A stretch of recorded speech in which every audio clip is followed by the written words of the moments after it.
माधु और शाह हुसैन, ये इनका क्या ताल्लुक है आपस में? ये एक ही शख्सियत के दो नाम हैं या दो अलग अलग शख्सियात हैं? दोस्तों के साथ सैर कर रहे थे, देखा कि यका एक घोड़ा सामने आया, उसका पे एक बेटा बहुत खूबसूरत नौजवान बैठा हुआ है।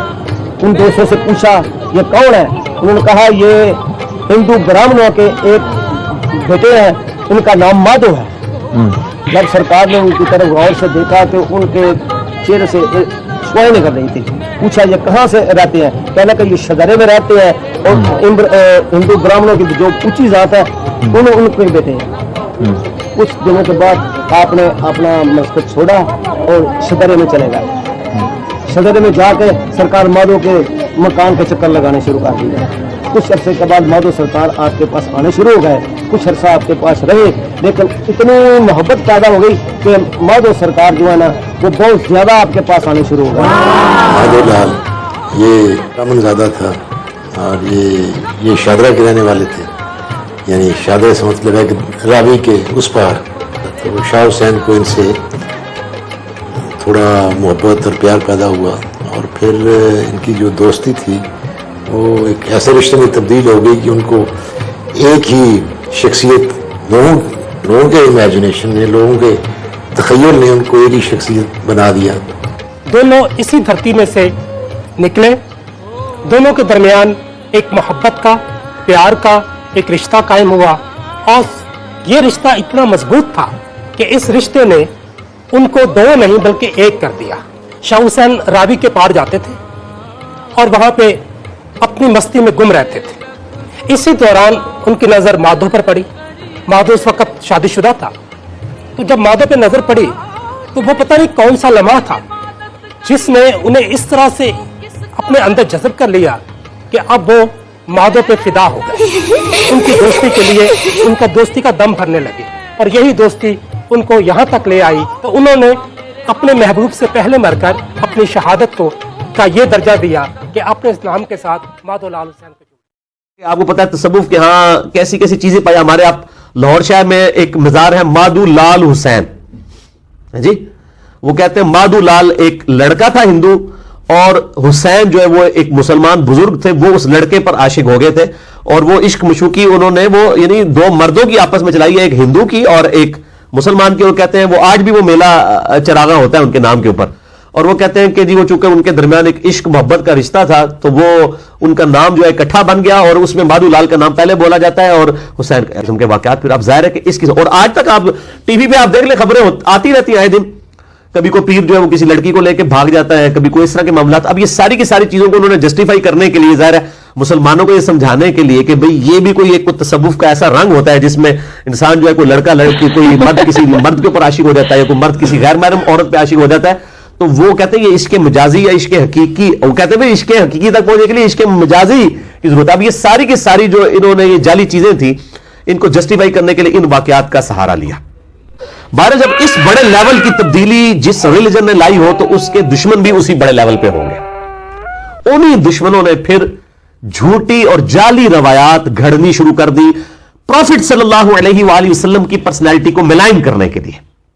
क्योंकि अगर आप सल्लल्लाहु अलैहि वसल्लम की मुबारक जात मिलाइन होती है, उनको बदनाम किया जाता है, तो ज़ाहिर इस्लाम की तो पूरी की पूरी इमारत ही आप सल्लल्लाहु अलैहि वसल्लम की मुबारक जात पे खड़ी है। इस कुरान की भी तो ऑथेंटिसिटी आपकी जुबान मुबारक ही है। पूरे का पूरा रिलीजन आपकी जात के ऊपर है सल्लल्लाहु अलैहि वसल्लम। तो उन्होंने फिर इस किस्म के वाकयात घड़ने शुरू किए और उनको किताबों में दाखिल करने की कोशिश की, पब्लिक के अंदर मशहूर कर दिया कि जिसकी वजह से आप सल्लल्लाहु अलैहि वसल्लम की शख्सियत मिलाइन हो जाए, आपका करैक्टर मिलाइन हो जाए। वो शख्सियत जिसने आकर हया के हवाले से जो है वो रिलीजन में ऐसी एपेक्स के ऊपर तालीमात दी कि बेहयाई को, जिसको कहते हैं ना नथ डालने वाली बात, हालांकि पहले ऐसा नहीं था मामला, लेकिन इस कदर यहां तक फरमा दिया बुखारी मुस्लिम की हदीस है कि देवर भी मौत है। इस लेवल के ऊपर हया का जहां पे एहतमाम किया जाता हो तो जाहिर है कि जो लोग बेहयाई को दुनिया में प्रिवेल करना चाहते हैं, शैतान और उसके एजेंट, कुरान हकीम में आया कि शैतान और उसके एजेंट तो चाहते हैं कि मुसलमानों में बेहयाई फैले।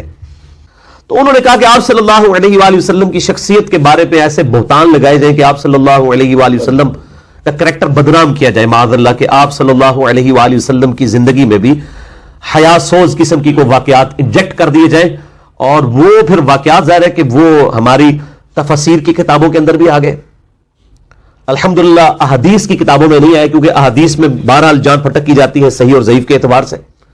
تفسیر کی کتابوں کے اندر، تاریخ تبری کے اندر، تفسیر تبری کے اندر اس طرح کے واقعات آئے. اور پھر اس قسم کے واقعات تصوف کی کتابوں کے اندر بھی، خصوصاً کشف المحجوب کے حوالے سے میرے کہ یہ کلپس بھی ریکارڈڈ ہیں اور میں نے لیکچر بھی ریکارڈ کروایا، اس کتاب کے اندر بھی صحب اور سکر کی بحث میں اس طرح کے واقعات سیدنا زید ابن حارثہ کی بیوی کے ساتھ نعوذ باللہ من ذالک ایک جھوٹا سکینڈل گھڑا گیا کہ آپ صلی اللہ علیہ وآلہ وسلم کو نعوذ باللہ ان کی ایک دفعہ نگاہ جو ہے وہ زید ابن حارثہ کی بیوی پہ پڑ گئی تو آپ کے دل میں ان کے لیے جو ہے وہ کوئی ایسے جذبات پیدا ہوئے تو اللہ تعالیٰ نے ان جذبات کی قدر کرتے ہوئے، اب دیکھیں نا کیسی، جس کو کہتے ہیں نا کہ وہ میٹھی پوڑی کے اندر اتنے گستاخانہ واقعہ انجیکٹ کیا کہ جی وہ تو اللہ نے اپنے نبی کی قدر کی ہے، جی اس میں کون سا گستاخانہ واقعہ ہے.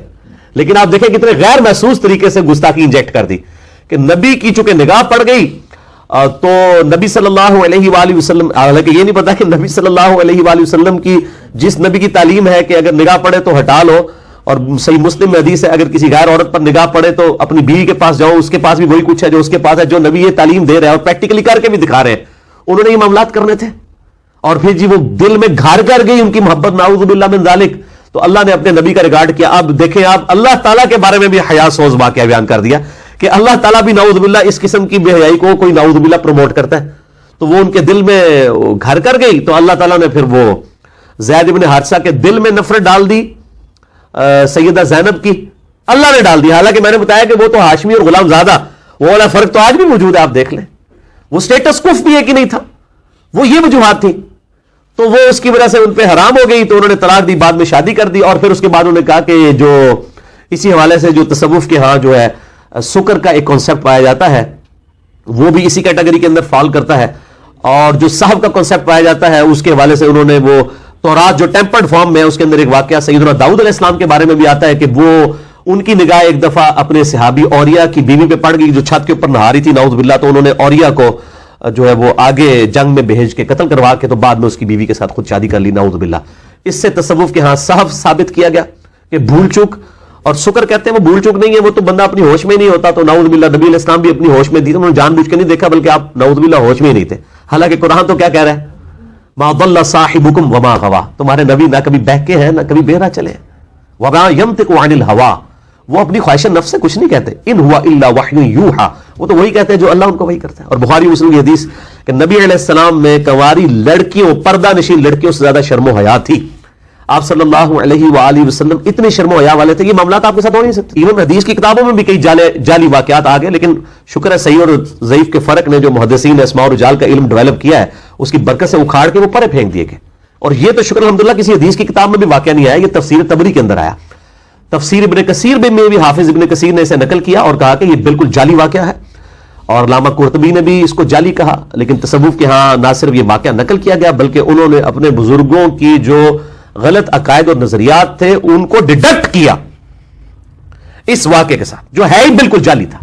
تو آج میں اس کی ڈیٹیل میں نہیں جاؤں گا، میں آلریڈی اس کے اوپر کافی دفعہ بول چکا ہوں. لمحہ فکری ہے ان کتابوں کو چھاپنے والوں کے لیے، اور لمحہ فکری ہے ان لوگوں کے لیے کہ جو ان کتابوں کو اس اعتبار سے پبلک میں پریزنٹ کر رہے ہیں کہ شاید اصل ریلیجن ان کتابوں کے اندر موجود ہے جن میں ایسے گستاخانہ عبارات موجود ہیں. اور میں نے ان ویڈیوز میں بھی بار بار کہا، میں آج بھی کہتا ہوں کہ ان کتابوں کے مصنفین کے ساتھ ہمارا کوئی لینا دینا نہیں ہے، کیونکہ ہمیں نہیں پتا انہوں نے لکھا یا نہیں لکھا. ہمارا جھگڑا ان لوگوں کے ساتھ ہے جو آج تک وہ کتابیں چھاپ رہے ہیں.